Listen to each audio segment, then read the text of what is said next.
Hi, Tucker. I'm Todd. Hi, Todd. I'm Tucker.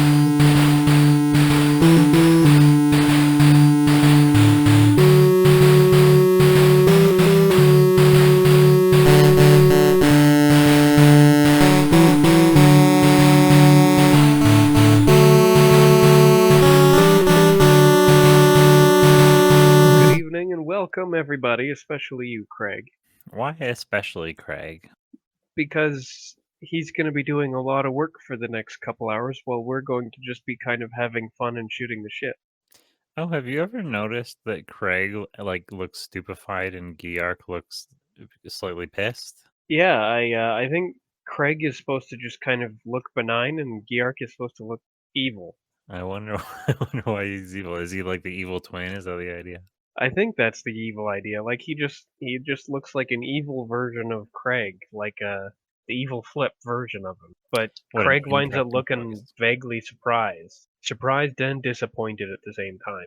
Like got socks for Christmas. I know it's cliche, but I really did reach a point when I started to truly appreciate socks for Christmas. Wish for Oh socks yeah, for I Christmas. I I ask for socks every year and I get them. With or without designs or graphics on them. Just plain black, gray, or white socks, please. Welcome to Sockcast. I'm sure that's actually a cast. I was actually thinking I feel like I had an idea at one point that involved sock puppet like feet on the street interviews, sock docs, little documentaries made by sock puppets. Interesting. And that entire idea was basically just taken over by that dog with a cigar. Well, there's the dog with a cigar, Triumph the insult comic dog, but also wasn't there on Much Music there was also a guy Ed or something like that? Are Ed you the telling Sock? me? Are you telling me these socks are two different beings? Well, Oh, Ed the sock also has a cigar, yeah. green hair. Which one came I imagine Ed the Sock had to be based on Triumph, right? Because did Triumph come from Conan or was it merged? What happened there? Uh, Triumph the insult comic dog is a puppet character created by Conan O'Brien. Okay. Ed the Sock first appeared in 87. Are you for real? Great. So Ed the sock is older than I am. And when did Triumph first show up? First appearance 97. Dude, was Triumph a ripoff of Ed the Sock? I can only assume, but since he's a dog with a cigar instead of whatever the fuck Ed is with a cigar, it's not completely derivative. No, that's interesting. Also, Triumph is still cooler. Oh, I definitely agree. I mean, what even is Ed besides being a sock? I think sock. I think that's what he's supposed to be. Then why does he have green hair and eyebrows? Maybe that's the fungus that's growing on your shitty sock. That's great. I I don't want to talk about this anymore. Okay. Shall we talk about some sketches? Yeah, let's do that. Would you like to do one of the ideas that we kind of have going currently? Farmers market was your most recent discussions. Farmers market, Right, uh, the farmers market for the podcast sales, but oh, we wanted it to be a who done it theft. right. So we'll save that. We'll save that for Halloween then. If we do it on Halloween, we can dress up a lot of people in a lot of costumes because it's a full farmers market. Well, I think that's kind of the spirit of Halloween specials is to do all sorts of kooky costumes, so I'm down for that. Yeah, absolutely. And we can turn it into a clue who done it and involve a murder mystery, so it'll be a great episode. Yeah. Do you want to do Once Upon a Time in Hollywood then? Have you thought about what Hollywood tragedy you'd like for us to undo in some kind of vague fantasy history setting? So that's sort of the point that I was kind of pondering and wanted to do on the show rather than in our text thread was I does it should do you think it should be specifically a Hollywood tragedy or should it be I was trying to think of American tragedies and then I started worrying about what cultural and racial lines would come into effect with that and so maybe it shouldn't be just one unless it's one very select one. Maybe it should we just Forrest Gump. Maybe that's what it is. Maybe it's a Tucker and Todd through history kept preventing a bunch of American tragedies by, as you said, people slipping in a pool of blood. And did you say decapitating themselves on a forklift? Well, this character in particular impaled himself on the forklift, and then the main character is like, "Oh my god, let me help!" and he pulls them off, and that just makes the wound Oh, of worse. course. And so there's more blood now. But I just assumed that since we were going with Once Upon a Time in Hollywood, that it would be a Hollywood tragedy. But if it can be once upon a time in anything, and by the sounds of it, it's going to be 10 times. Not once upon, but 10 times upon a time. No, but it would it be funny to accidentally prevent something like what's his name? David Carradine? Ooh, accidentally like break off whatever he happened to have been slung to. Yeah, him and Hutchinson or Hutchins, the NXS guy. We're gonna accidentally prevent all of the autoerotic asphyxiation accidental deaths of Hollywood. Every single last one, accidentally. Is that a sound? Is that a sound premise? Accident, just like going through time and accidentally preventing a whole bunch of totally preventable autoerotic asphyxiation deaths. Yeah, that's pretty sound. Although we don't necessarily have to end it at that, but we can definitely remark on how this seems to be coming up an awful lot in Hollywood. Let me quickly look up the.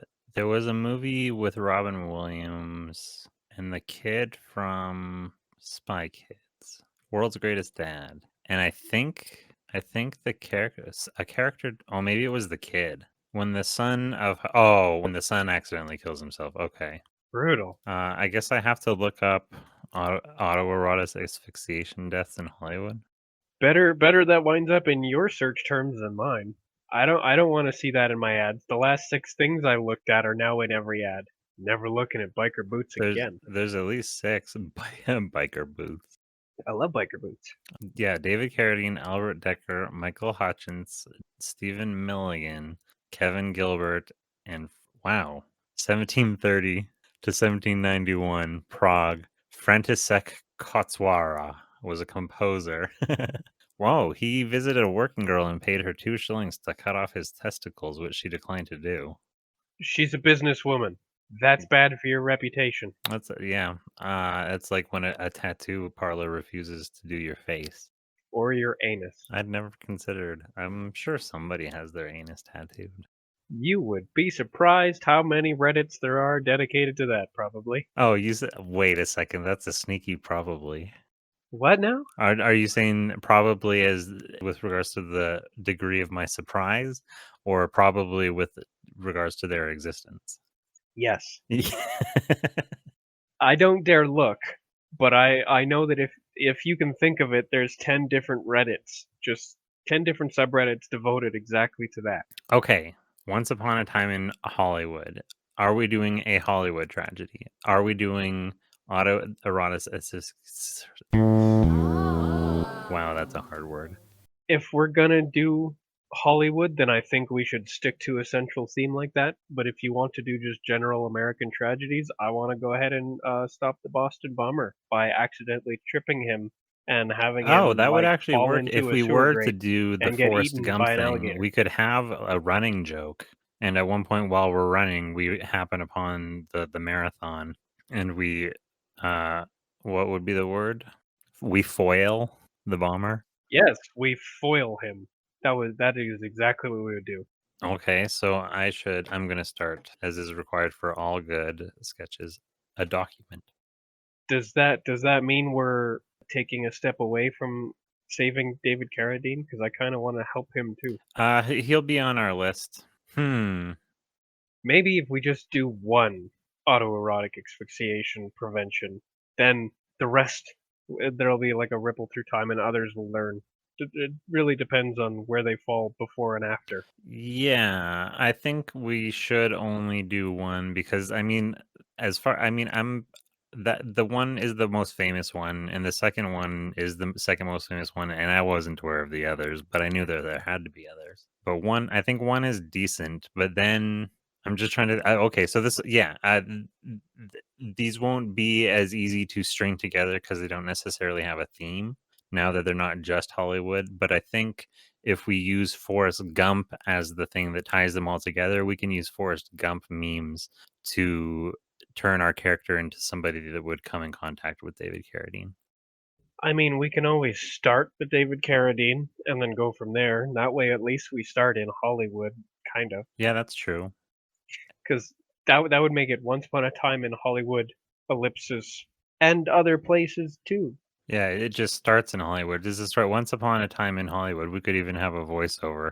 It's funny. This is our grandpa telling a story again. Oh, that I got to work on his voice some more. The best man. I forgot That about was it. funny. And I did read what went into that thread. I haven't had an opportunity to post in it, but I definitely think that just may the best man win and just making everything best man puns is better. Let me read that. Where was that? Best man dialogue.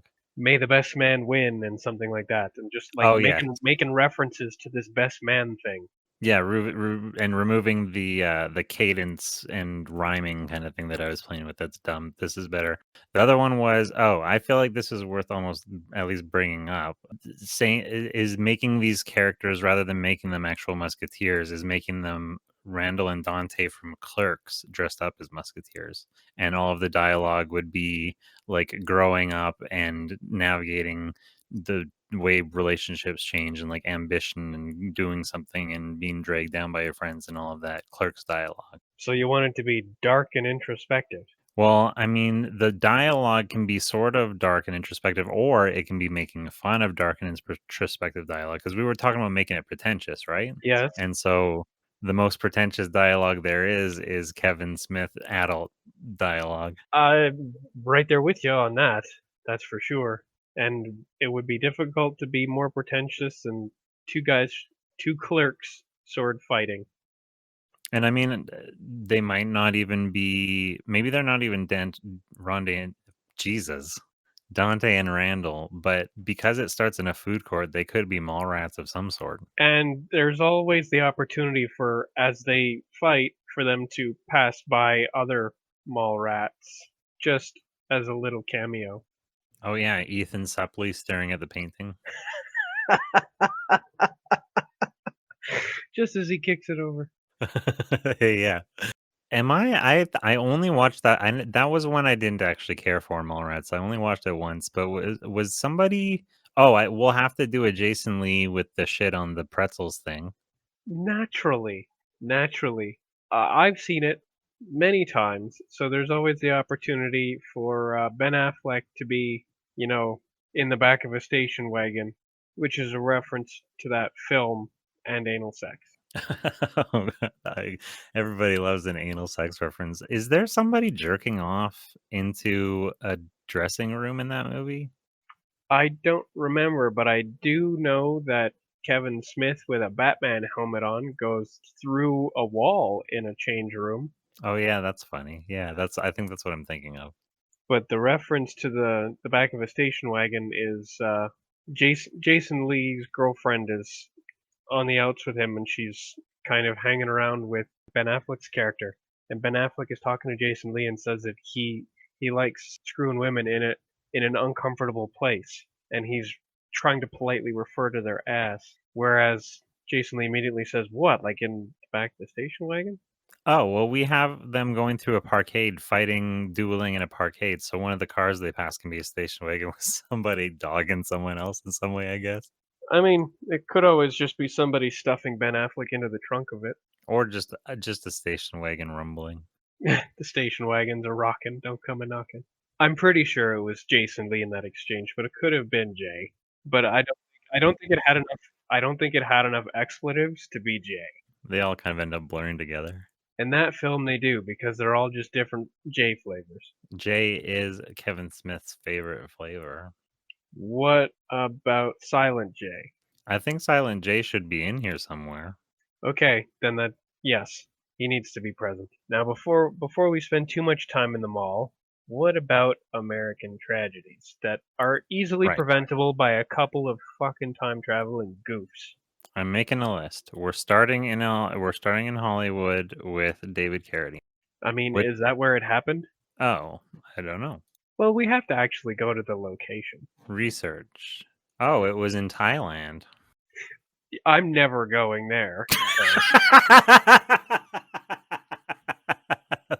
Sorry, David. We can't. Okay, that's actually funny then.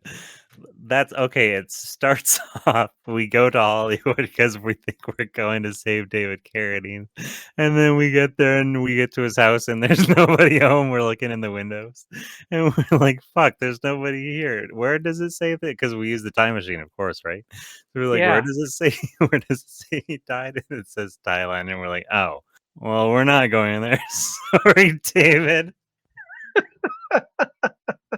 Well, that's not gonna happen. Sorry, David. We're never going there. We're never going there. Oh man, there's almost like you don't actually have to do anything else. That's too funny to me. Yeah, that's probably funnier than saving him. So maybe that is the last one then. Maybe that's not where it starts. Maybe we've stopped a couple tragedies and then that's the last one we do because so far that is a better joke than any of the ones we've come up for this bit yet.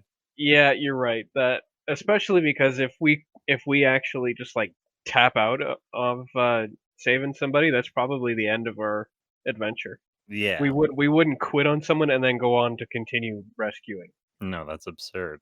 You've broken the rule and now the rules don't matter. There's no stakes. Okay. So David is our very last. Is there another tragedy that we're in Hollywood and we're like, oh, while we're here, that's the second to last? Interesting. I mean, it's always possible that we're like, let's go stop that Manson family, and then just like we peek over somebody's fence and they're being killed by a flamethrower. Oh, that's very funny. I like that actually. Oh, I guess that one's already being handled. That Leo with the rascally flamethrower. that rascally Manson family. Oh my goodness. And they're all just being savagely killed. Now, is it Leo and Brad Pitt dressed as not those characters from that movie, but as like very famous those guys' characters? You're gonna have to repeat that. I got lost halfway through. Okay, so they're not dressed the way that Leo and Brad Pitt are dressed in that scene in that movie. It's Leo and Brad Pitt dressed as, I don't know, Jack from Titanic and Achilles or whatever. Oh, so they're dressed just as themselves in different films. Yeah. Different characters that they've played, and they're in this definitely in the incorrect time period. We don't ask any questions. Yes, I think it would be funnier if they were dressed as other characters that they've been. Although I don't know if Jack from the Titanic is actually an iconic look. Yeah, what would you say is an iconic Leo look? Probably him in Django. Oh, that's a really good point. Yeah. Very recognizable. Whereas Achilles is pretty recognizable. And then we can, yeah, that's true. And Achilles, if that was the actual character in Troy, I can't remember. Or actually, either to do Tyler Durden or the Snatch guy. Fuck, call me Mickey. That would be Mickey, the Irish gypsy. Yeah, I think those are a little bit more recognizable characters. More recognizable than Achilles? Well, I mean, I don't know. With the More full recognizable golden to garb on. me. It's more recognizable to me, especially if he's speaking like an Irish gypsy, which basically means you mumble into the microphone so nobody can understand what you're saying. And I think half of the point of that being funny was that he couldn't do the voice he was supposed to, and so he garbled it as much as possible to make it sell. And he was so good. I love that film. It's been a while. I always watched Lock Stock. That was my And go-to. Two Smoking Barrels, I enjoyed that one a lot as well. I haven't seen any of the new ones though. As far as I'm aware, Lock, Stock, and Snatch are the only Guy Ritchie films ever, and I won't let anybody tell me otherwise. Not even what it was. What's the new one? Is the new one not good? Did you The Gentleman? Never even saw it. I don't know. Anyways, moving on. I'm just living in the past, which is what we're doing here anyway. That's true. Okay. Oh, this is another chance. This can be sort of a love letter to Once Upon a Time in Hollywood, which was a love letter to Hollywood. We can do a bunch of like styles and like color grades and aesthetics. Sure, we've already slightly dabbled in that previously, and that's something we can expand on and do a bit more elaborately. Okay, let's discuss. We've discussed how this ends. How should this kick off then? There's gonna have to be some kind of tragedy occurring in modern day, and one of us is gonna have to say to ourselves, "Ugh, this was a totally preventable tragedy. Why did why did they let this happen?" And then somebody's like, "Why don't you do something about it? You have a time machine." And then we're like, "Maybe we will." And then we go back and we make it worse, and then we're like, "All right, we're gonna take a mulligan. We're gonna try that again." Okay, so it should be a crime then, because yeah, the concept is sort of like, man, if I was there, I totally would have kicked their asses. It's basically the a version of that. And so, is the first tragedy that kicks it off an actual one, or are we making one up in our own world so that we don't have to deal? Let's make Hmm. one up. We make up a Let's not tragedy. play with any tragedy that's too young. So let's make one up. Okay, good idea. Should it be one of our characters from our world?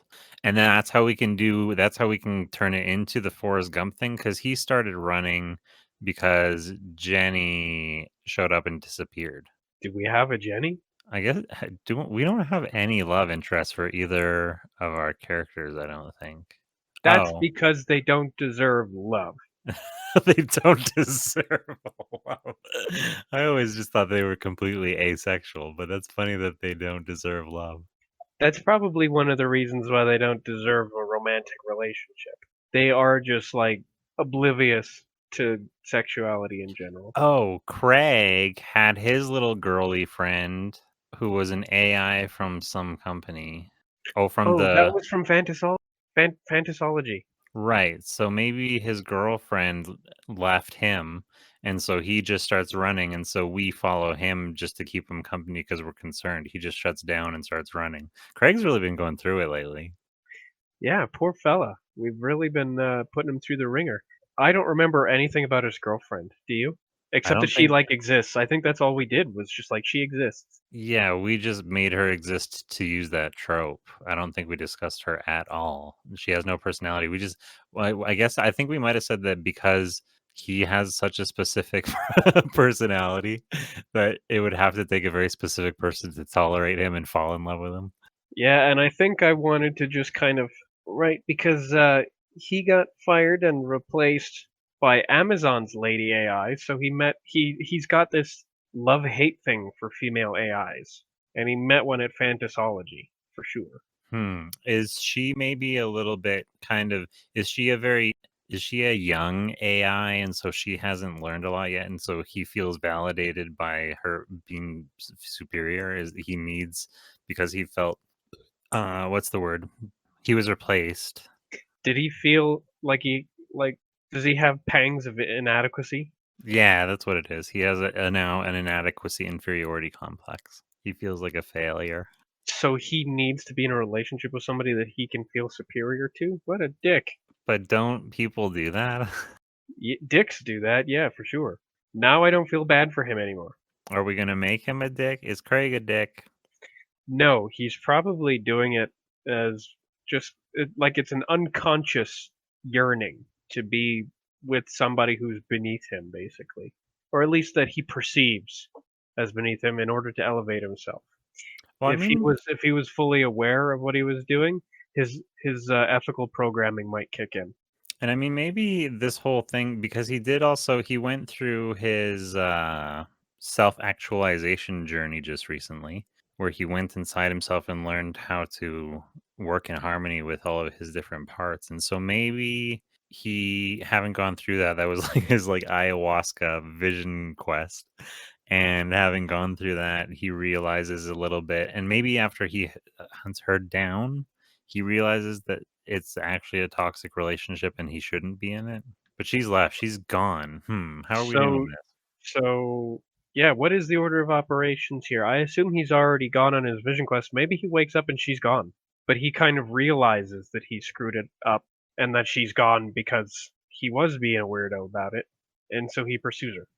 Does he pursue her, or does he see a different tragedy that we come up with and starts running instead? I kind of like the her disappearing. Yeah, she's disappeared and he's gone in search of her, at least to reconcile or Right. otherwise make amends. Yeah, he very at least yeah, he needs to make amends, and then accidentally along the way we keep happening upon other tragedies and we accidentally prevent them from happening.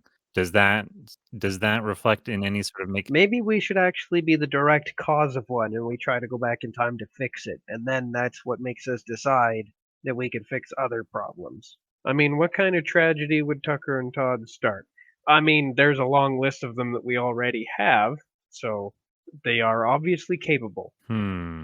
And we caused something and it's in our timeline and our time. It's I modern. mean, so far in our show, Tucker and Todd have been the greatest force of destruction, chaos, and calamity that we have.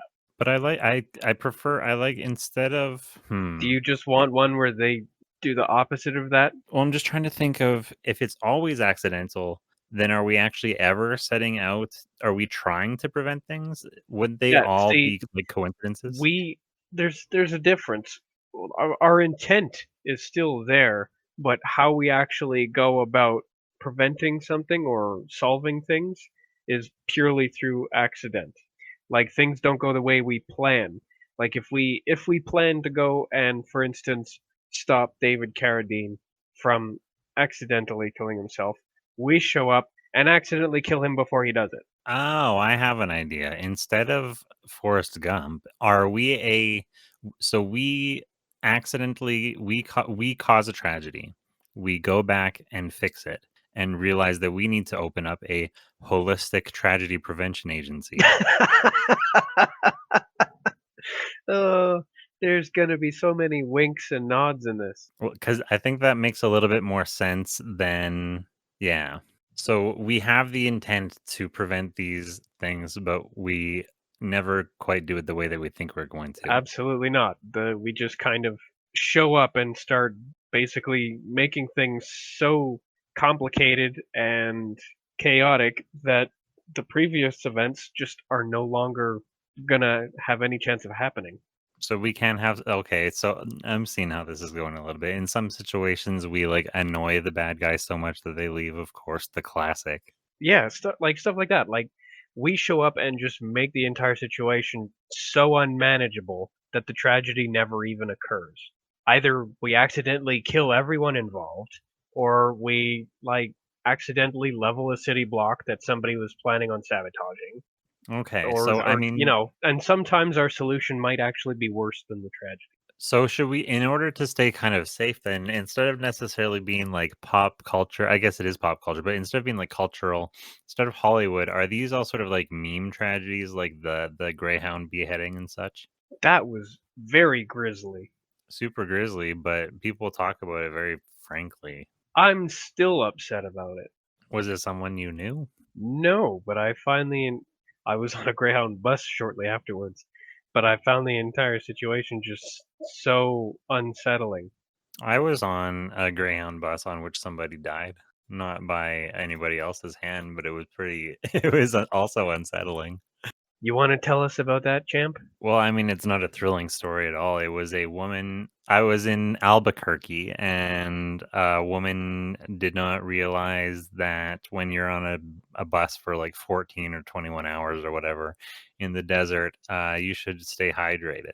And so she Ah, died of dehydration on the back of the bus. that's pretty brutal that a bus going through the desert wouldn't have any water. Well, they had water, but she did not make the choice to grab any. I'm gonna rule that as suicide. Yeah, it could be. But the thing is, here's the thing, is when we were in the station and had to like be delayed, it's kind of funny how inconvenient some people felt all pissed off that we had to wait for this woman's body to be removed from the bus. But the guys in the station, like one of the security guys was talking to one of the ticketing guys I heard, and they made a comment that like that's the third one this week. So I thought so the woman that was the discussion, the woman that was on the bus was from the Philippines, and I'm curious to know how much of it was a not having the language to recognize that you're being offered something that's going to keep you alive, or maybe being an immigrant with a financial situation where you feel embarrassed to ask people for things. I don't know, but people throughout the southern states are drying up on buses because they're not receiving water bottles. Yeah, I think we're just gonna have to implement, IV bags in every seat. That's not a bad idea. But I mean, maybe that's why they got rid of the Greyhound up here, is because it was just a rolling graveyard. Now that's dark and is worthy of appearing in the Halloween episode. Oh, that's a good idea. It's a whodunit on a Greyhound bus. No, I just think it should happen to pass by. It's a Oh, rolling just graveyard. is it a rolling graveyard? Is it a Greyhound full of headless cadavers? Yeah, it's like a greyhound that has a cemetery inside of it. It And does it say actually has like headstones and full graves where the seats would have been. Ichabod Crane lines? Yeah, Okay. Our tragedies that we are going to prevent. Are we doing the Boston bomber? I mean that's one that I've always thought could have. Although you know what? Now that I think about it, I'm not sure how any of it was like activated. Would taking the bomber guy himself out have prevented it? Oh, I don't know about that. Here's a proposal that will get us in LA, though. Do we go not there? So there's Reginald Denny was the one in the truck during the LA riots. Rodney King. Do we go save Rodney King? I would love to. That means, that we're going to beat up some cops. No, what we're gonna do is we're gonna inconvenience some cops so that they never Oh, right, make right, it right. there in time. Oh, do we get to do like a spy thing? We throw down Oh, I've oil already slicks and no, I've already realized, they're gonna beat us instead. oh, is that what it is? Yeah, they never make it to Rodney King because 'cause they're too busy beating the shit out of us. What do we do to get to? Do we accidentally bump their car? We fender bender them and they Yeah, beat the shit out of yeah, us. we whatever we do in trying to stop them, it pisses them off so much that they start giving us the billy clubs. We do like a oh, do we pull up beside them and we're like "Na, na, na, na, na, na," and then we're doing a you stop talking. No, you stop talking. Oh, are we gonna do the actual Calvin thing where we make faces at him? Blah, blah, blah, blah. Yeah. So we're just a couple of fucking children, and they hate that. Maybe we actually do that. Remember there's the Calvin thing where he's holding the sign like I've been kidnapped out the back window? Yeah, I do. We do something like that to like get their attention, and then when they look in the window, we're mooning them. Oh yeah, Or maybe uh, that is we just do a drive-by pressed ham. that's gonna get us beat. Especially if as we drive by, we do scrape the paint on their car.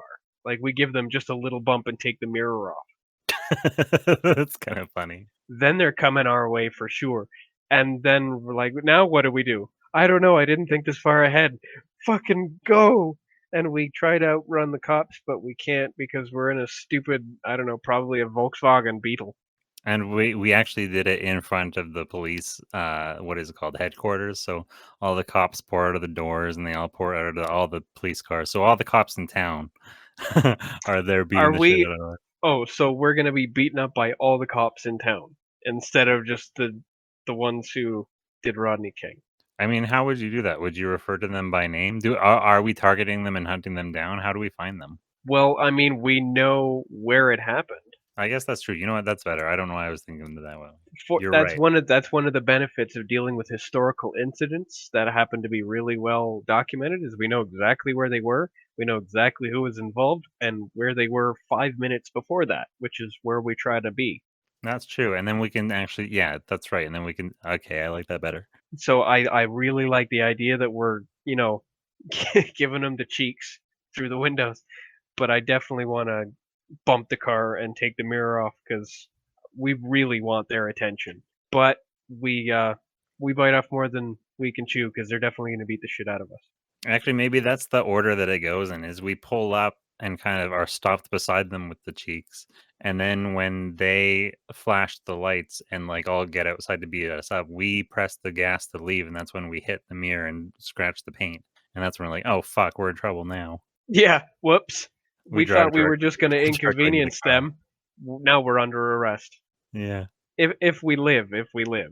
We have to live so that we can go try to save Carradine. Yeah, of course. We will.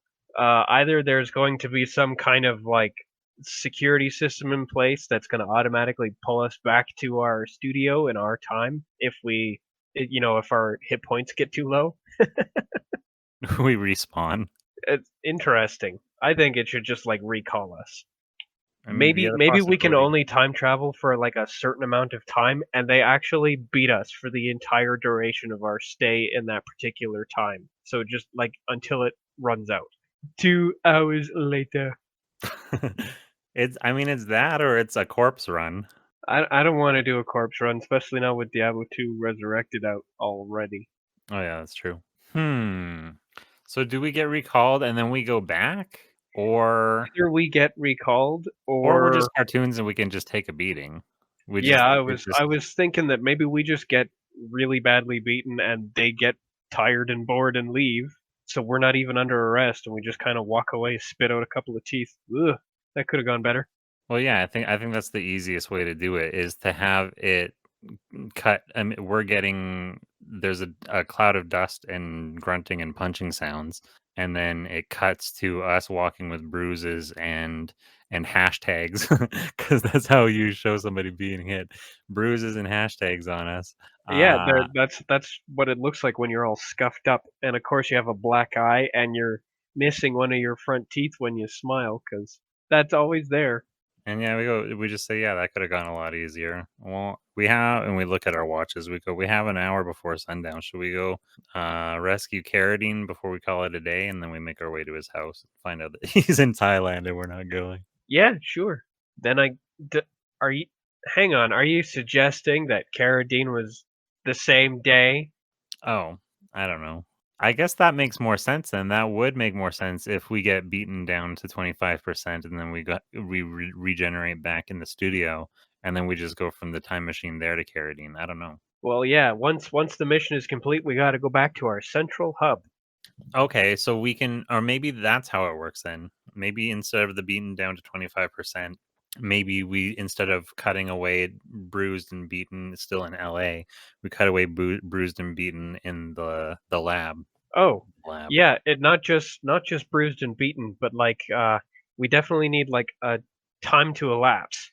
But like the camera will fade out as we're being beaten up, and then it can fade back in as we're back in the studio, and like Craig is putting one of those like a little smiley face band-aid on your head or something. Oh, is that what this is? Instead of like causing something that prevents the act, we are just the recipient of the act every time, and we are each time increasingly more bandaged. Well, it definitely fits in this particular case. It's a good thing we decided that we can't do Carradine because I'm not taking that one. Yeah. I mean, our shenanigans can definitely continue to just get us beat up, which is one way that we prevent things from aligning time-wise. Because thanks to us, those cops never made it to Rodney King at all. Right. So let's go backward through the timeline then. So before what is another one we're doing then? So we saved Rodney King. Who else are we saving? Well, if we're preventing the Boston bomber, the marathon bomber, we're saving all the people that were injured there by somehow like incapacitating or inconveniencing him. I don't know if we're gonna get beat up by that though. Well, now I'm curious then. If we're playing with this idea of, because I guess he wasn't we're if we're trying to save t- targets, are we trying to save I don't know. We could stay in LA and do all Hollywood stuff, I guess, if we're saving specific people from, I don't know. Fuck. I don't know the victims of the Boston bomber. I don't know enough details that I don't even know who the guy was. We would have to do research. How would we stop him? Who was he targeting? What was his problem? I mean, we could always run him over before he managed to do anything with any bombs. Oh, are we not even targeting him and he's a total accident? Are we trying to prevent some other Boston thing? Oh, maybe Are we trying we're late for the marathon. That's funny. I was gonna say we're trying to prevent the Boston Tea Party, but we went to the wrong date and we happened to somehow stop the Boston bomber. So we just ignorantly run him over. Yeah, I don't know. How are we bringing a car to the Boston Tea Party? Don't ask so many questions. Oh, it's a I didn't promise not to contaminate the timeline. We're here changing it up completely already. So it was 2 people. Are you saying we have to run over 2 people? Their motives, it says, were not connected to any known terrorist groups. Instead of learning to build explosive weapons from an online magazine. Was it just a case of an unhinged dick? The guy said that he and his brother wanted to defend Islam from the U.S., according to the U.S. Well, see, and so I don't know about that. Okay, you can hear my backup sirens right now. Yeah. Beep, beep. Yeah. Sorry, we're actually gonna go do the Boston Tea Party for real this time. Yeah, because it wasn't it wasn't just like a random domestic thing. Yeah, I would no sooner touch that than I would go to Thailand. Okay, then maybe it's all beat up thing. We go to save Reginald Denny. We go to save Rodney King. So we're just gonna spend our entire day getting beat up by cops. Yeah, is that what we're doing instead? Once upon a time in Hollywood And it's a or New LAPD. York. Once upon a time in America. Once upon a time in LA. Let me do some research. See, that's why I wasn't sure. Maybe because I want it. My instinct, I guess, the thing I always want to do is make it a little bit political. And so, like back when I was trying to think the very beginning, what I wanted to do, I was thinking like George Floyd. So, can we do a bunch of police brutality cases that we prevent? But that is too recent, I feel like, and too hot button. Every single one of them is a hot button. I guess so. I mean, if we go far enough back, it's slightly cooler, but it's still a hot button, especially because it's an ongoing. Rodney King is still happening. Yeah, that's true. Are we gonna set things back without knowing it because we've prevented these things from happening, but that has failed to actually change any of the institutionalized problems? That could be something that we face. We cut to a world in which we're like, oh, nothing has actually changed. Let's reset it all and just go save David Carradine. Oh, we can't do that. Okay, we're going back to plan A and we're just gonna go rescue David Carradine. Because it turns out that everybody we rescued just wound up being somebody else in the exact same page of the newspaper. Oh, is that the other way then? Is Carradine not actually our last joke? It starts with we want to save Carradine, but we see he's in Thailand, so we can't do that. Let's just go save people from police brutality. Well, And then no, that doesn't. we that's our first. No, right. I guess it can't be our first plan. So that nixes that.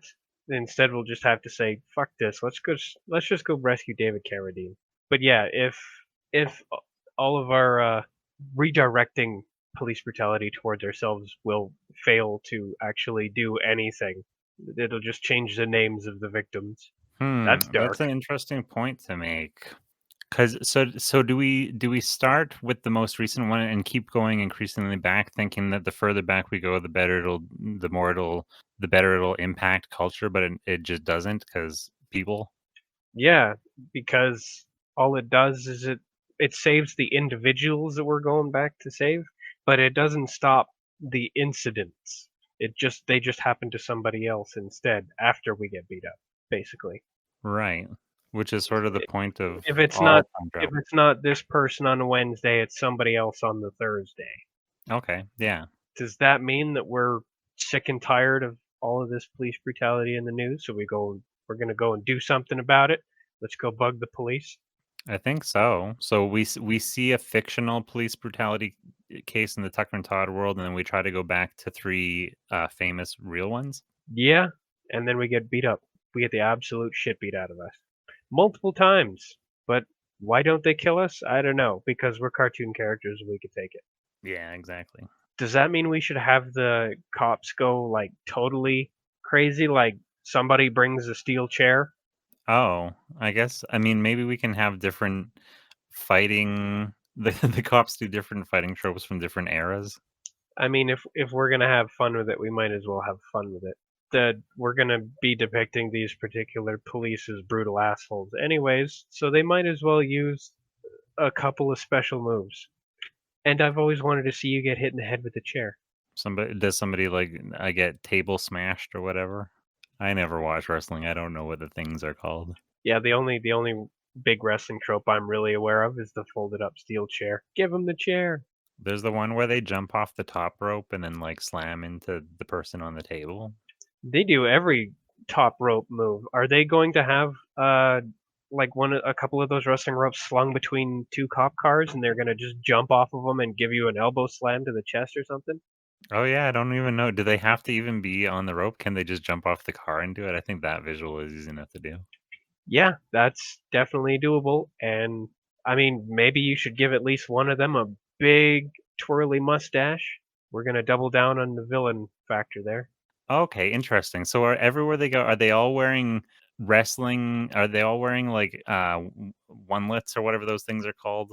Onesies that are cop designs. Yes. They've got like the black and blue cop designs, but they're all wrestling onesies. So all cops everywhere we go are all like wrestler guys. No, no, because remember, not all cops. Okay. But the ones we're gonna go ahead and demonize in this, the ones that are actually absolute shitbags, like historically we know they are, I'm perfectly fine with turning those into idiotic cartoon villains. They're all fighters. There's they don't deserve any respect, so we won't give them any.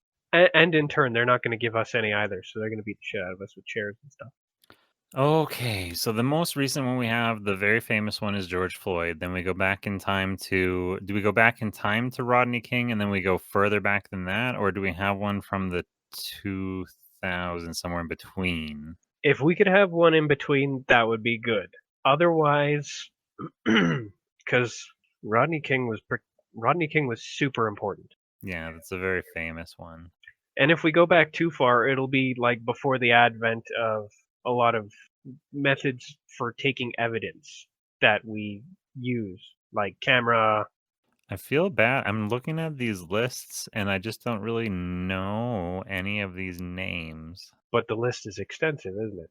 It's extensive, yeah. Well, Tucker and Todd are not the kinds of guys who will do research, so they'll just stick with what they know. Okay, that's true. So maybe we should just let them go wherever the pulse is, what is most well known. Well, I guess the way that we could do our rule of threes is that we could try to prevent our fake. We have a fake one that we see that we go to, Oh yeah, and why the fuck didn't we think of that? so one and then two real ones. Yeah, we will just leapfrog back and back. Once we get to Rodney King, we're far too beat up to continue. So we're like, fuck this, we're just gonna go rescue David Carradine. Then we get to go to his house and find out that he's in Thailand. Sorry, David. Perfect. Okay, so do we want to get into, greedy details about what's happening in our time? Or are we just going to be kind of generalist and say that some cop bashed somebody's head in a door? Well, so do we use, because it has to be, is it a character? Is the victim that we see somebody that we know? Does somebody that we know get abused by a cop? I mean, that's a way to make it much more personal, but at the same time, if our primary concern is because it's somebody we know, that slightly defeats our point, because for the rest of it, it's for the benefit of relative strangers. That's true. I was going to try to figure out some way that the offending cops would be our Fargo cops, but I don't think we want them doing anything awful. They're always No, the best. nope, because they're our number one kind of example of not all cops. They would absolutely repudiate these cops. I mean, the joke that they would have to do with it in some way, if it was going to be abuse, was that one of them like called an old lady a name or something. And then apologized for it almost immediately after. He's like, "I'm sorry, I didn't mean to snap at you, man." But no, our Fargo cops they're very non-confrontational, so they would just kind of quietly disapprove and be like, "You should feel bad," and they they probably shouldn't be anywhere near this because they're not effective as characters for this kind of thing. So do we do with this? So with our first fictional case, do we kind of like drive the point a little bit too hard home? Like it's an over the top. The police were like running their car over somebody's legs. Oh, is it gonna be like in South Park the movie where they were just started strapping black people to tanks? I mean, yeah, I guess sort of like that, yeah. Operation Human Shield? Yeah. That is excessive, I think, even for us. Maybe we won't go quite as far as, Matt and Trey. Yeah, it doesn't have to be quite that severe, but I don't know, maybe the cops can like, they're playing a game. They're tormenting somebody. They have them they're remember that school game, Red Ass or whatever, where you like, with the tennis ball? I sure do, only we used a lacrosse ball because we weren't a bunch of pussies. Okay, so the cops are playing. They can even make that comment. Maybe we're cops. We play. To me, the cops always have the voice. We're cops, eh? We play. We're not a bunch of pussies. We play with a lacrosse ball. I swear that thing was just like a round brick. So are the cops playing red ass with the civilian, Well, it's that or they're playing goddamn Russian roulette with the civilian and wind up shooting them. or is it super medieval? They're like dangling him above, not necessarily maybe a crocodile pit, Oh, but maybe boiling oil. maybe they just waterboard them just like right on the street. Oh yeah, Enhanced interrogation in public. and somebody's filming, and they're like, "What? It's an approved method." Ugh, ugly. Then we can kind of take the piss out of torture too. It's all kind of the same thing, It's all terror tactics, yeah. justified with gobbledygook. Yeah. Internal security. Oh, is that part of this? Do the cops justify their actions with some sort of reference to some sort of like religious cult dogma? Like they're in a religious cult? Yeah. Interesting. Are the cops a cult? I don't know. I think that kind of shifts the blame away from the institution. That's true. It suggests that the only cops who are doing this are crazy cultists, rather than that they are, you know, protected. Okay. Well, I would like to make reference to some way. Like they actually have dialogue that says like, "Whoa, we got did they get some sort of missive from dispatch which says the new rules is we're allowed to waterboard in the streets?" Well, yeah, they decided re-implementing stop and frisk wasn't far enough. Or is it like waterboard in the streets month? No, it's just a brand new police initiative because somebody shot one last month after he beat an entire family half to death. We go after everyone. We've been defunded since they defunded the cops. We can't afford stop and frisk. We got to do waterboarding. We can hardly afford water. So we have to hold a bucket under your head and reuse the same water. Hey, yeah, they've got the whole fire brigade, the chain of water buckets. Okay, so the entire force is in on it by our point, and the fire brigade, everybody. I've The never world, the considered world's that before. the world's gone mad. In what way? Because maybe in what way is the fire brigade corrupt? Suppose. Oh, are we supposed to speak like in our fictional world or in real life? I was thinking in real life. I didn't see that season of The Wire. I have no idea. I don't pay enough attention, but we could always have them extorting people. You want us to put that fire out? You'll you'll Oh, make a that's deal. funny. I'm sure that exists somewhere. Oh, I'm sure it does. That's not an original thought. Extorting people in order to perform a service is as old as services. Okay, so is it on the news that oh, is it on the news or is it on a newspaper that this incident has occurred? How do we I find out I about it? I love it being. See, in this case, I can't decide because it would be super funny to have a still image with a television in it inside of the studio, and then just play a scene on the small screen within the still image of the studio, or to just have our characters sitting there reading through a newspaper because the newspaper is just iconic. So I can't decide. Which Hmm. maybe we should do both. It's us sitting reading a newspaper with the news on in a small screen that's just playing something super simple to animate.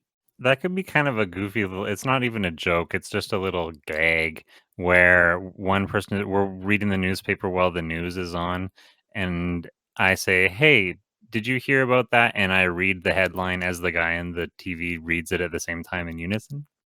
Ooh, I like that. That's a good way to tie them both together. Yeah, and then you go, "Shut up, I'm listening to this." D And I that's how we I tell you to shut up because I'm listening while I'm reading. Oh, He's basically the news guy or news lady is basically going to read out the newspaper article verbatim anyway. yeah, exactly. And so that brings us into the story about how. So was the person killed while they were? Was this a drowning? Oh, that's interesting. Accidental death in Yes, quotations. it has to be an accidental death. Yeah, an accidental drowning while being waterboarded in the streets. Yeah, the waterboarding didn't quite go as planned. I mean, that's as egregious as leaning on a neck for 9 minutes. For 9 minutes, yes. That's like an actual torture tactic and technique.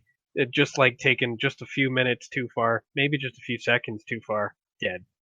That's good. Well, I mean, in that case, is it even waterboarding? Is it like an Iron Maiden? No, it's definitely waterboarding. They just went for too long. That's so funny. It's so dark. After an accidental death, the act the tactic of public waterboarding is now under review. That's funny. After the sixth accidental death this month, the tactic That's of actually, I public love that. the tactic of public waterboarding is now under review.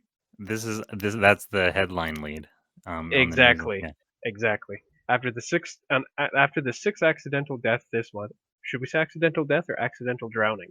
I think accidental drowning. That's a good idea. That's why you're the editor. It's just a little bit more emotional. And specific. Yeah.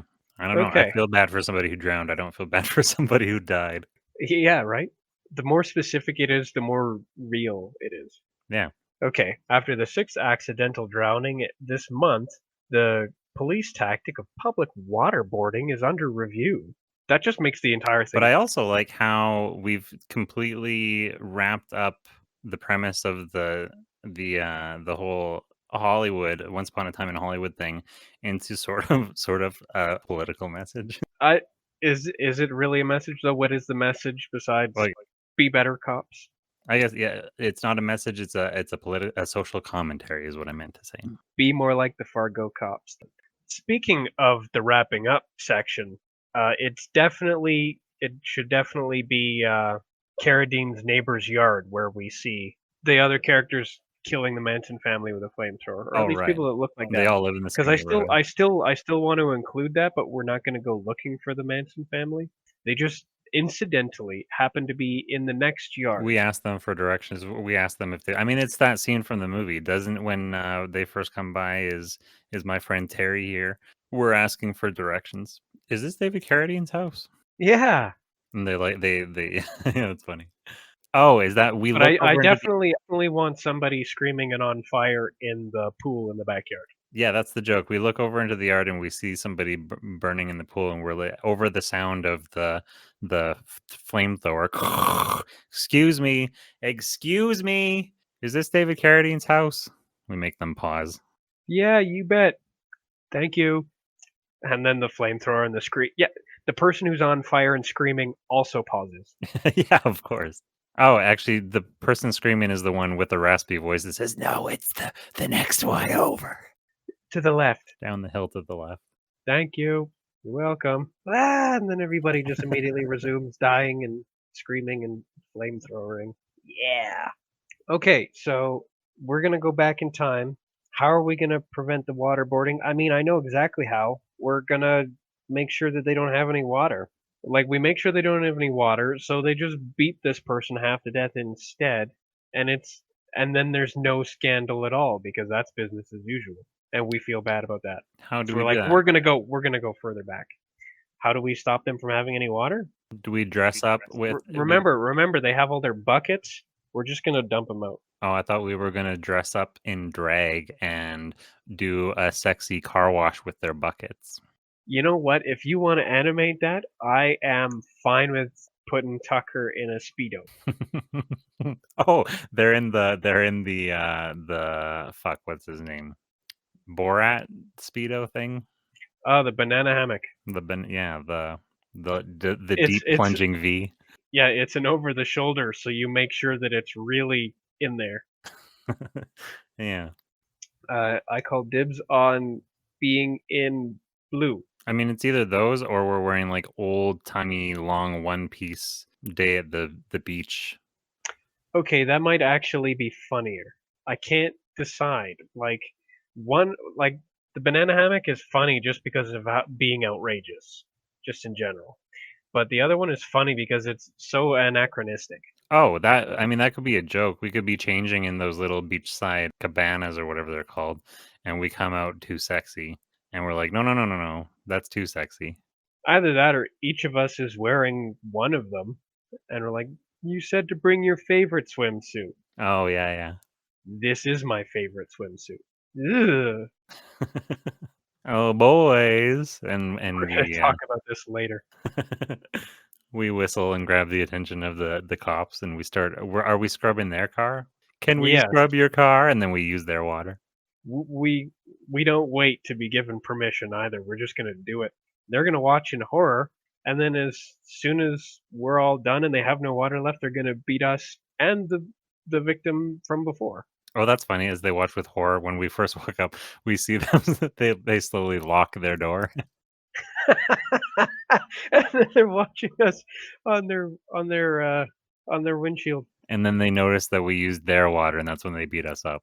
Yep. And either they're still going to, physically assault the victim but not kill them, or they're just going to get new water later. Because of course the whole point is the futility of taking the beating for somebody else. Oh, of course. But they definitely have to beat us up, and we're gonna walk out of there without knowing for sure quite what happened afterwards, because well, we got beat up, but they don't have any water. They're not waterboarding anybody, so we count that as a win, even as Craig has to put like a smiley face band-aid on my head. But then we see on the news that they just waterboarded somebody else. Do we see Well, no, them? we might see on the news that they just beat his ass instead.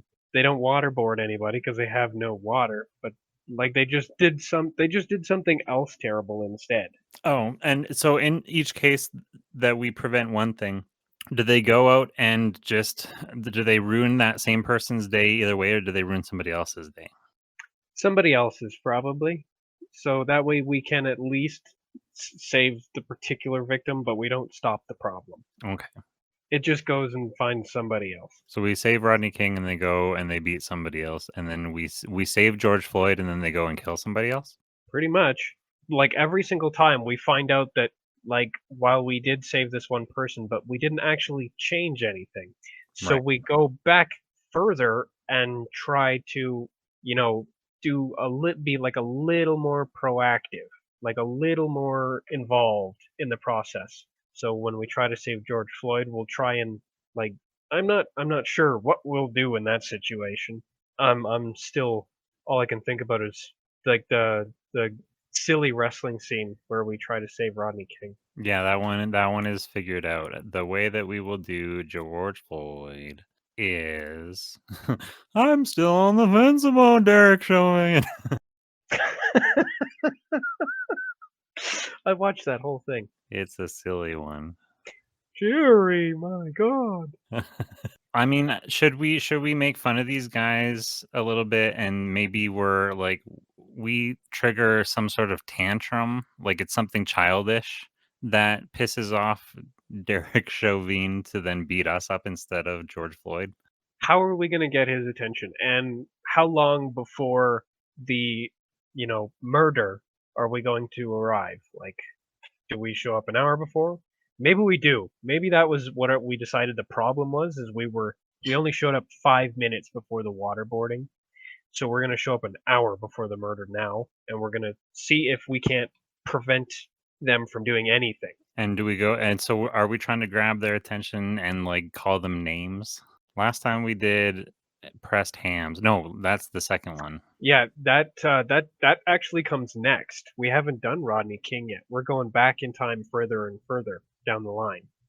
So we've gone from the extremely egregious to the point of being comical public waterboarding to George Floyd, and from there we're going to be once again distressed at our inability to solve anything by preventing one incident. We'll go back in time further still because in our stupid little brains, Rodney King is where it all started. Okay, so for For the George Floyd one, is that a case where is that one of these cases where we shout something to get the cops' attention as they're coming over, we're like, "Oh, we didn't actually have another thought. We didn't have a plan for this one." Do we try to appeal to them or otherwise shame them for what they haven't yet done but will do and is almost certainly like a symptom of a pattern of behavior, so it's probably something they've done before? Mm. See, because whatever we're gonna do, we can't just do the same thing we're gonna do for Rodney King's cops. No, of course Because not. if you recall, all we do is we just childishly insult them and then accidentally take their mirror off. So whatever we're gonna do this time, we're gonna decide that it didn't work so much Oh, that I have an idea. we're gonna just insult them. 'Cause that one, yeah, are we trying to catch him in a giant, like, bunny trap? Like, we have, like, a do a donut under a box with a stick on it, and we're trying to get him to knock the stick over so that he gets trapped in the box? Oh, we wanna incapacitate them for the entire day, so we're gonna trap them. Yes. Yeah, and we play on the old "cops love donuts" meme. Yep. Remember, we're a couple of dummies and all we know are memes. Do we have donut do we have donuts under the trap? Or do we have, like we have black people and they all have shirts that say "criminal" on it. Maybe it doesn't have to be black people. We have a smattering of people wearing shirts that say oh, they're wearing old cat burglar costumes with the stripes and the mask on. Are we I mean, man, I actually think donuts might be safer. Okay, we stay with donuts then. At the very least, donuts are benign. I was just trying to think of how to distract the cops with a crime. I know.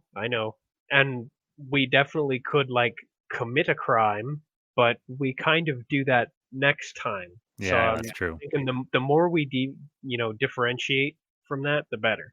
The first Yeah. one, we did a car wash and that did not work out. We're not going to repeat the things that got us beaten up. Right. So I like the trap.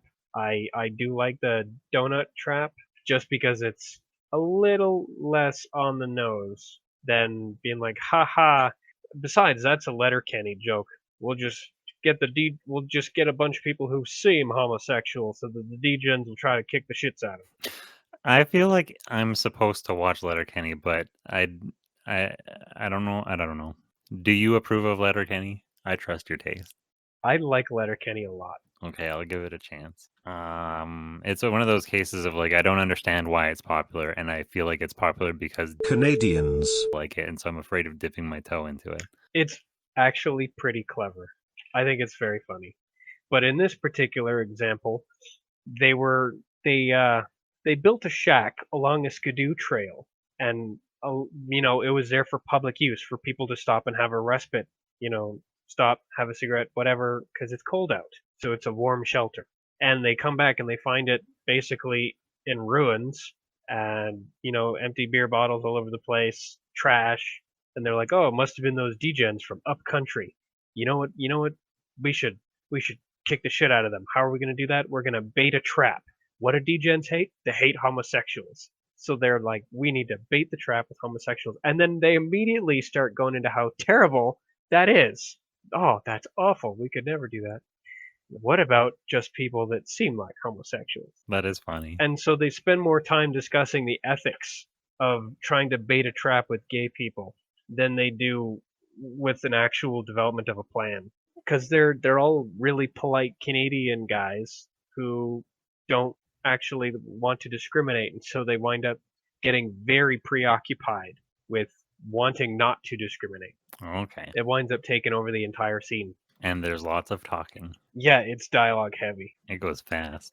Anyways, Letterkenny already did that, and those characters were way more self-aware than ours. There's no way we can get away with it. I like your point that the first one is like disguises and distraction, and then the second one will be like trapping with an implement, and then the third one will be actual direct, like antagonistic.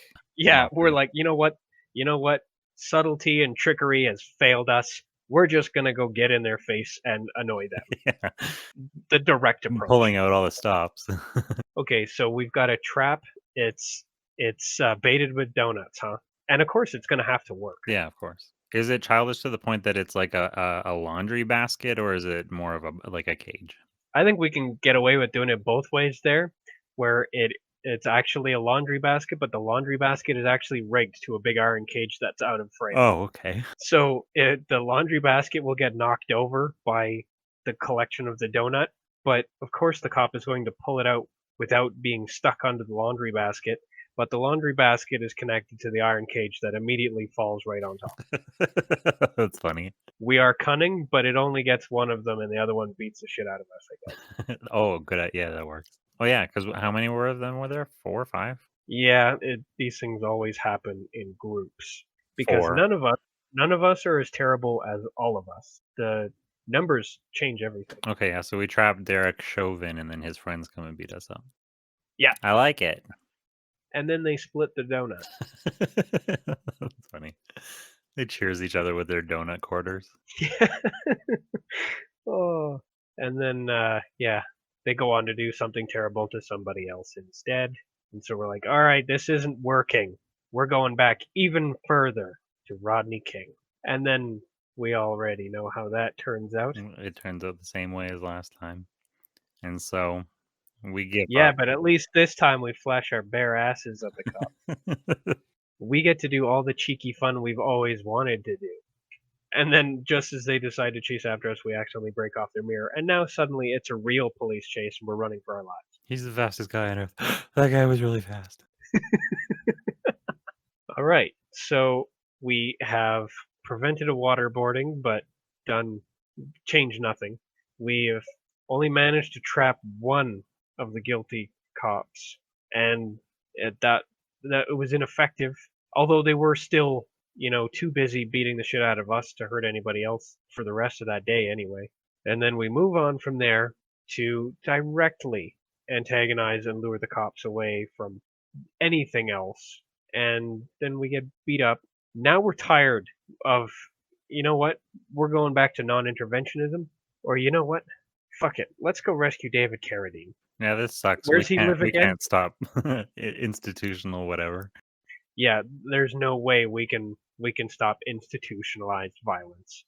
Let's just go rescue David Carradine. Where does he live again? The Hollywood Hills. Are we just assuming that's where he lives, or is that where he actually lives? I don't know. I think we're assuming that that's where he lived just because he was an actor. Okay, he's an actor. That's where all actors go. That's where we're going. We go. Our time machine also happens to just be like a teleportation device, so we have no trouble getting at least close. So we're gonna go up that big ass hill. We're gonna see that the Manson family car parked there at the top, and of course we're gonna see the mayhem, and we're gonna do our excuse me thing, ask them, inquire as to where David Carradine is.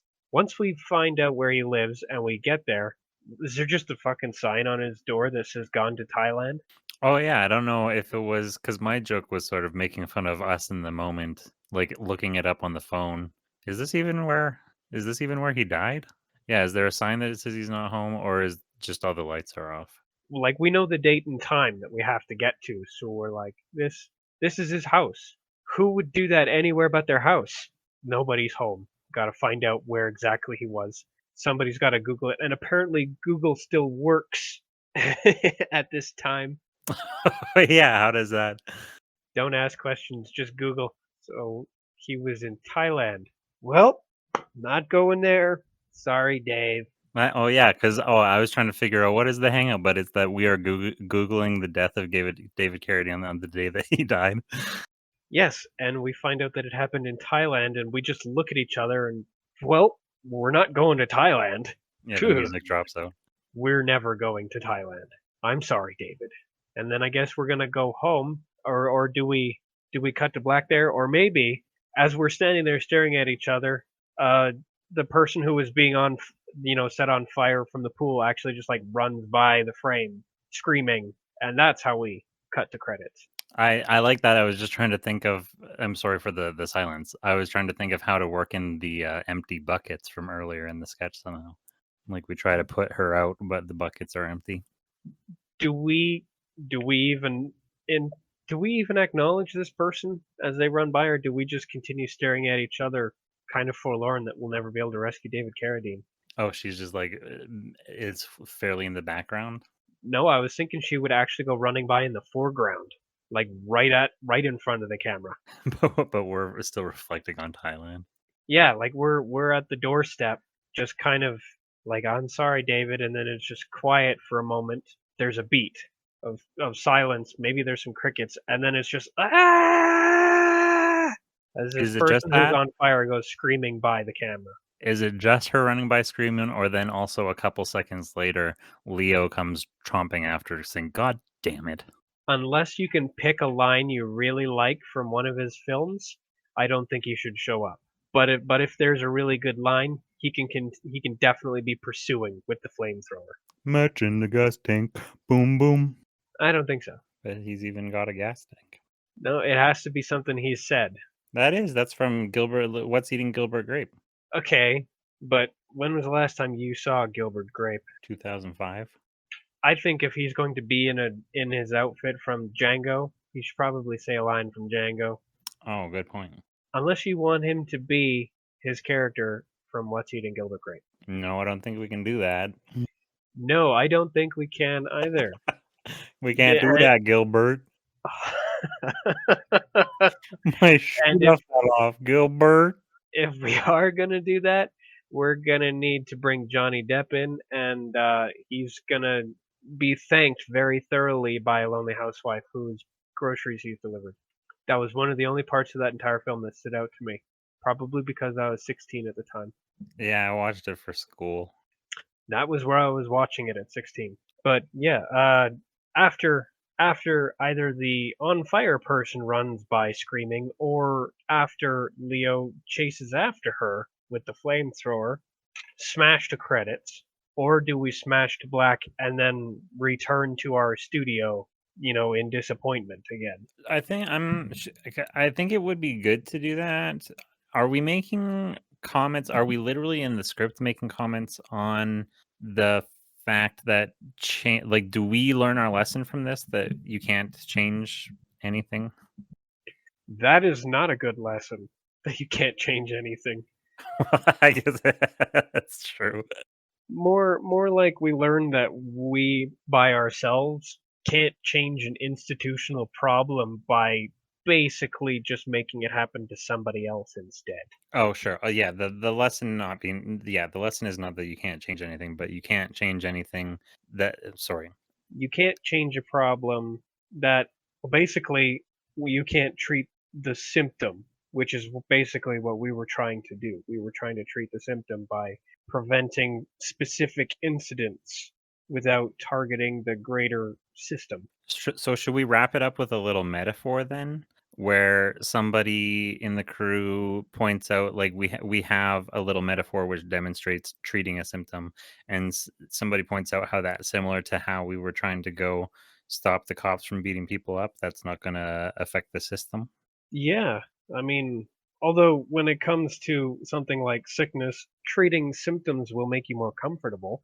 Whereas if you only treat the symptom of something like police brutality, it just kind of shifts it onto somebody else. At least in this case. Yeah.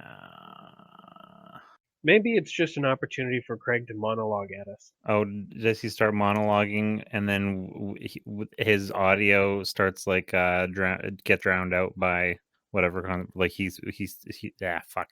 I can't talk. Why can't I talk? His dialogue. Have a drink. Have a drink. Have a drink.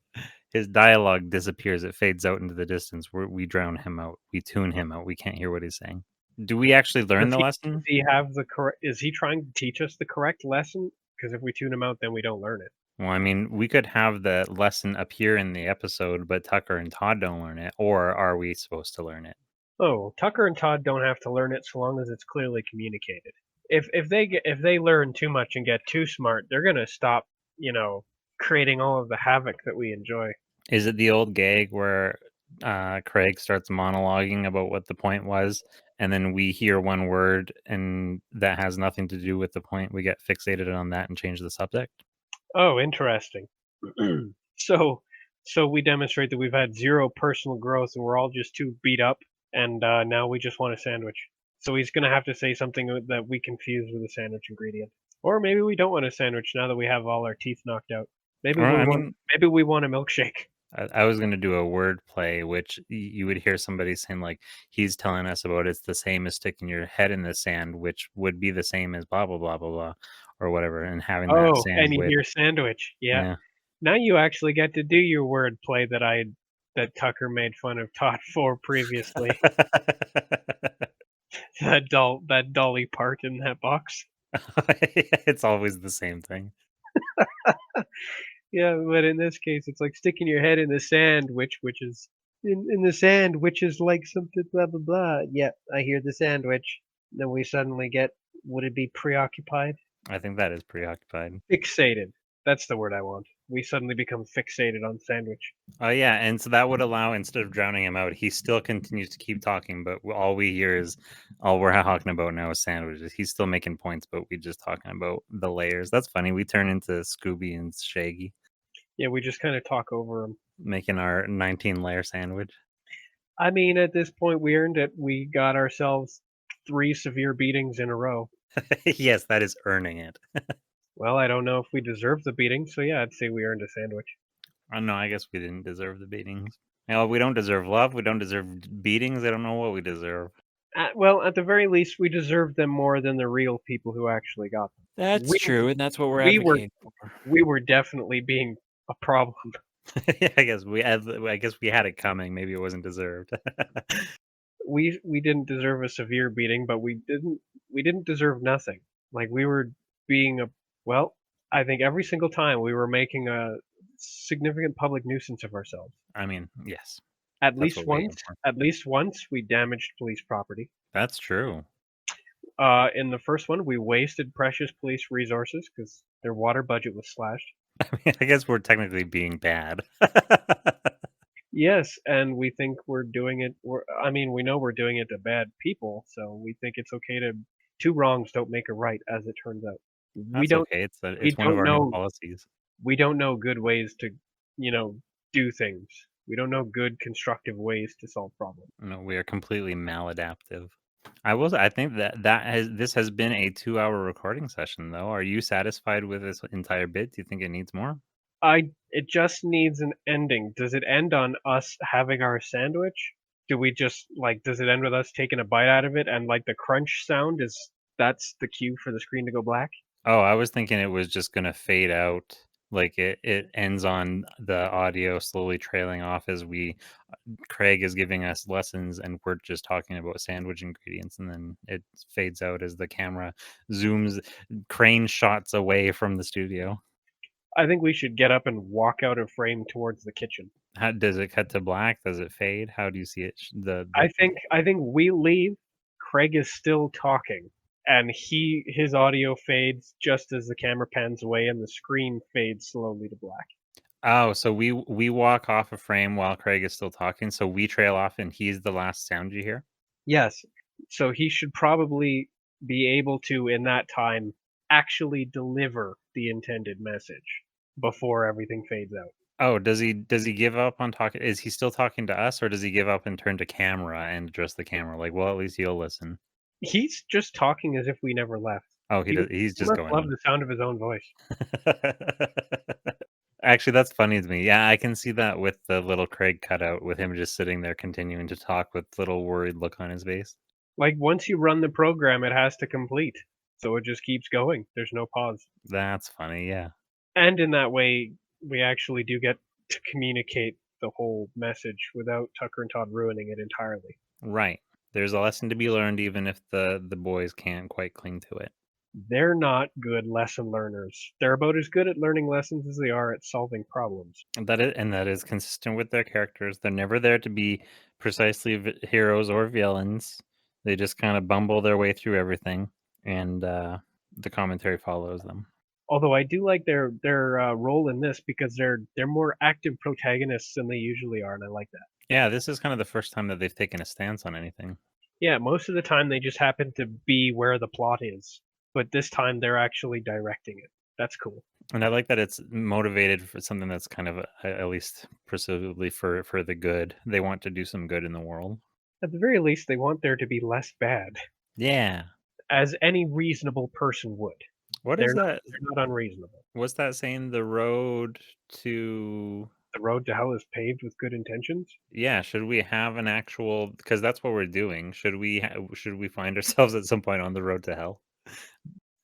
Sure, Although that is a bit more of a. It's the saying itself is more complex than what we were out doing, but yes. That could be the David Carradine joke at one point. Somebody makes a line about, as we find out, maybe Thailand is the hell that we're not willing to follow that paved road to. Maybe. It's definitely out there somewhere. And I have absolutely no doubt that Tucker and Todd should go to hell eventually. Just like Well, Kenny. I want mean- it to be, I want to fall through the sky into a great big ring of fire, right all the way down into like a fire cyclone. Little boy, you're going to hell. Well, I mean, we're gonna have to because we know the devil Oh, that's right, don't we? because he's trying to get back to heaven. So obviously he came from hell at some point. Goddamn Basilbub. The Morning Star, Yeah, diabolical. literally Diablo. But I think that's a sketch. That is a whole story. I love these ones. I like where we have just a few rough little ideas planned out, and then it turns into something totally different that I feel proud of. It kind of snowballed. It was a little awkward to start. We weren't sure where to go. I was hitting the wrong button. And now Once Upon a Time in Hollywood is just a reference in the greater story. Yeah, precisely. It is the backbone of it. It starts off as a little giraffe baby awkwardly knobbling around. And it eventually becomes a giraffe adult, also awkwardly knobbling around. Not so different from us. No, All right. Well, I think that might be a wrap. I'm Tucker, I'm Todd. and this has been a show. Good Good night, night, Craig. Craig. Good night, Canadians. Fuck Tucker. Tucker sucks. And fuck Tucker's friend, Todd.